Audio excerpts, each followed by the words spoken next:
Akkam jirtu kabajamtoota daawwattoota Oromiyaa Miidiyaa Neetworkii oduu guyyaa kanaa sirriitti Ansaraay Sabaatiin. Magaalaa Naqamteetti misirroon cidha isaa raawwatee halkan tokko booda mana jireenya isaatii ba'ee bakki buuteen isaa dhabamee ture. Reeffi isaa qarqara harootti argamu maatiin Oromiyaa Miidiyaa Neetworkitti himaniitii jiru. Misirroon Gammadaa Moosisaa jedhamu gaafa Adoolessa 31 bara 2021 sanbata darbee cidha oolee gaafa Hagayya 1 bara 2021 dilbata dukkaana yookaan suuqii waa bitadhee dhufa jedhee manaa bahuun achi buuteen isaa dhabame guyyaa lama booda Hagayya 3 bara 2021 reeffi isaa magaalaa Naqamtee qarqara haroo Sorgaa jedhamutti argameetii jira. Waggoota asitti Oromiyaa keessatti ajjechaan suukaneessaan hammaachuu fi ilmaan Oromoo mana hidhaa fi mana jireenyaa keessaa baafamanii ajjeefamuun reeffi isaanii bosonatti gatamaa akka jiru gabaasaa turuun keenya ni yaadatama. Maqaa duula deeggarsa raayyaa ittisa biyyaa jedhuun Oromiyaa kutaalee garaagaraa irraa dargaggoota humnaan gara lola kaabaatti fe'uun jabaatee itti fufeetii jira. Kibxata kaleessaa Hagayya 3 bara 2021 magaalaa Adaamaa irraa daa'imman umriin isaanii dirqama loltummaaf hin gahin kan waggaa 18 gadi ta'an konkolaataa 5 fe'anii gara adda waraanaa bobbaasuun namni taate kana ijaan argee Oromiyaa Miidiyaa Neetworkitti himeetii jira. Mootummaan Itoophiyaa lola Oromoo hin ilaallanneef dargaggoota Oromoo adda waraanaatti dolchisuun lubbuu hobbaasaa jira kan jedhu komii uummataati.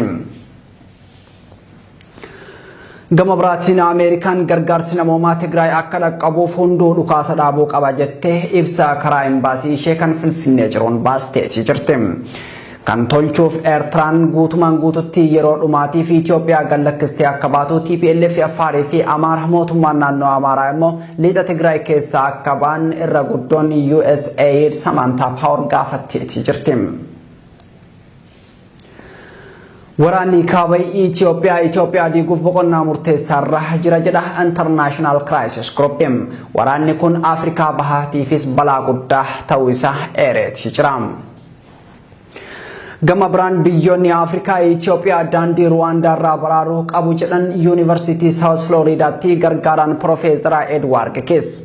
Gameessi seenaa Afrikaa qorachuun beekamuun kun haala qabatamaa Itoophiyaa ilaalchisuun xiinxala barreessaniin wal waraansi biyyattii keessatti deemaa jiru hatantamaan fala argachuudhaa baannaan duguggaa sanyii fi diigama biyyaa hordofsiisuu danda'a jedhan.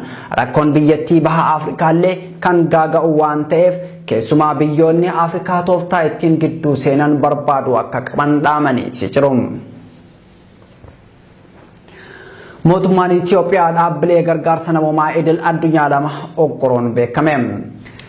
Dhaabbileen ogguraman kunniin garee doktoroota daangaa maleeyyii Doctors Without Borders fi Kaawunsilii baqattoota Noorween jedhamuun kanneen beekamanidha.